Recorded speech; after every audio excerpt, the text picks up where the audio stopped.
नमस्कार। अध्यापिका जी चैनल पर आप सबका हार्दिक अभिनंदन।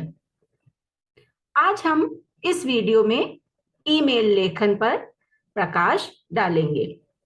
वैसे तो आज के समय में शायद ही कोई ऐसा होगा जिसने ईमेल ना लिखा हो, लेकिन उस ईमेल को सही प्रारूप के साथ लिखना एक चुनौती है।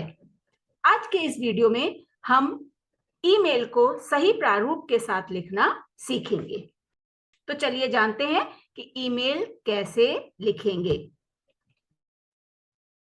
ईमेल में दो शब्द से मिलकर बनता है, ई और मेल। ई का अर्थ होता है इलेक्ट्रॉनिक और मेल का अर्थ होता है डाक। इस प्रकार से ईमेल दो शब्दों से मिलकर के बना।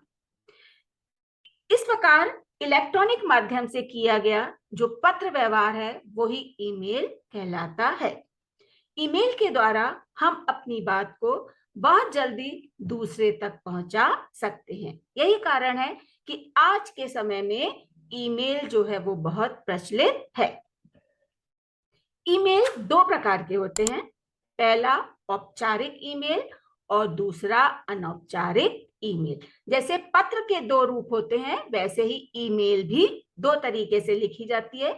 औपचारिक मतलब जो हम किसी भी अधिकारी को लिखते हैं या अपनी समस्या का समाधान कराने के लिए किसी भी बड़े व्यक्ति को, किसी भी विभाग के अध्यक्ष को हम लिखते हैं। और अनौपचारिक मेल के अंतर्गत वो सब आती हैं जो हम अपने रिश्तेदारों को या मित्रों को लिखते हैं। ईमेल लेखन के समय ध्यान रखने योग्य कुछ बातों पर हम प्रकाश डालते हैं।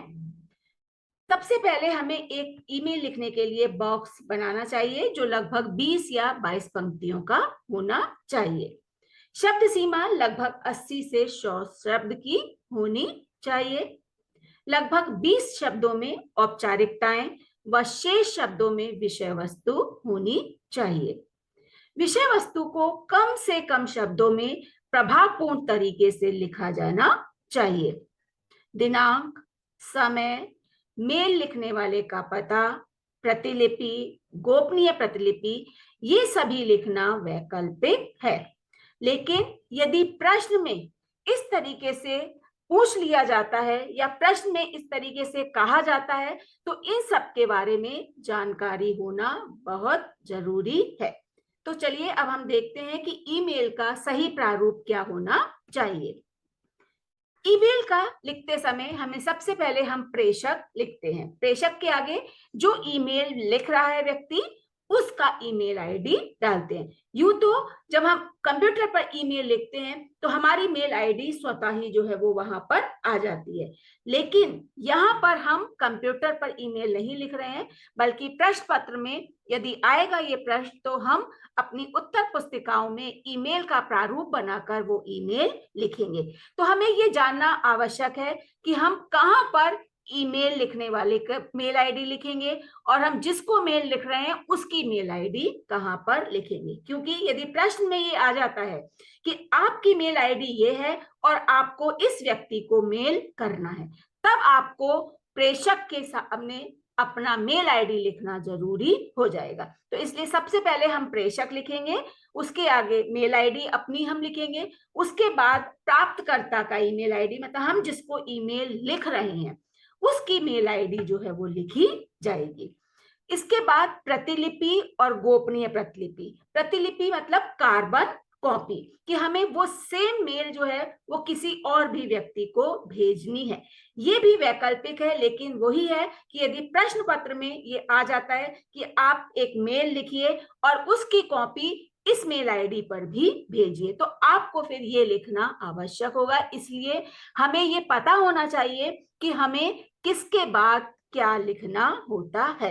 तो पहले प्रतिलिपि आएगी यदि हमें वो मेल किसी को और को भी भेजनी है, तो एक मेल आईडी उसके सामने हम लिखेंगे।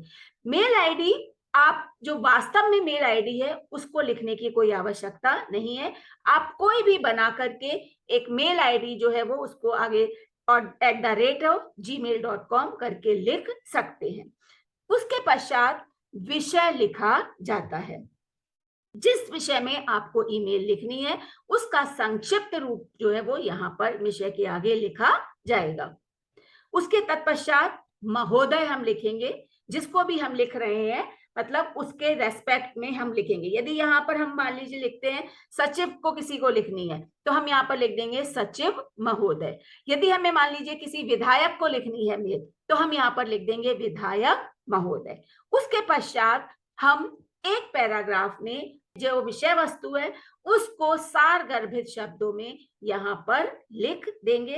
तत्पश्चात आखिर में जैसे पत्र में हम धन्यवाद लिखते हैं वैसे ही इसमें भी धन्यवाद लिखेंगे, फिर भवदीय और काखागा और नीचे हम अपना मोबाइल नंबर भी लिख सकते हैं। इस प्रकार से ये ईमेल का प्रारूप है।